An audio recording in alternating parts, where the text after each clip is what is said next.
ना, ही एक फॉर्मॅलिटी आहे का? तुमचं नाही माझं नातं संपलेलं आहे का?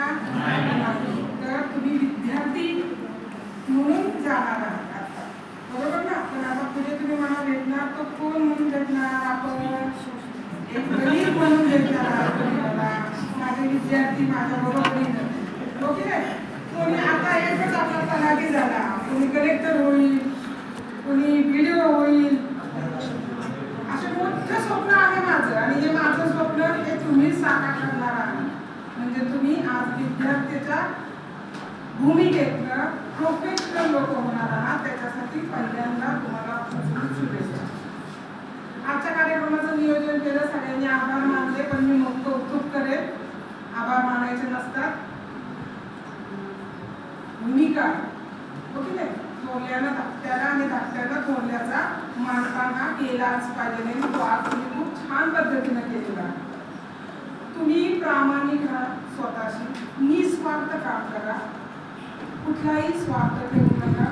तुम्ही या 2 वर्षात सगळ्याच्या तोंडून ऐकलं की तुम्ही मैत्रीचं नातं कमवलेलं आहे, ओके नाही?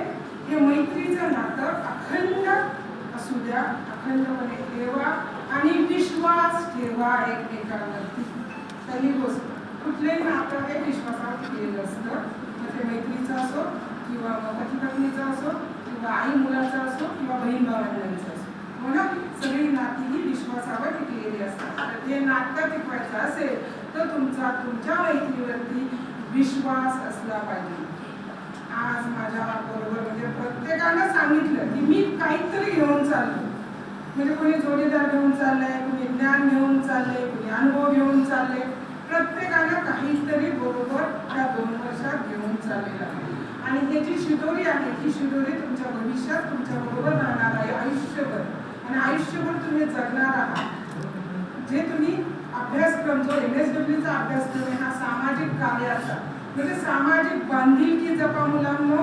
स्वार्थ ठेवू नका. पहिल्यांदाच सांगितलेलं आहे, समाज कार्यामध्ये इतकं नाव कमवा की समाजामध्ये, अख्ख्या समाजामध्ये तुम्ही जिथे राहताय, म्हणजे आपला गाव असेल, आपला जिल्हा असेल, आपला तालुका असेल, याच्यामध्ये तुमचं नाव आणि तुमच्या कुटुंबाचं नाव कमवा.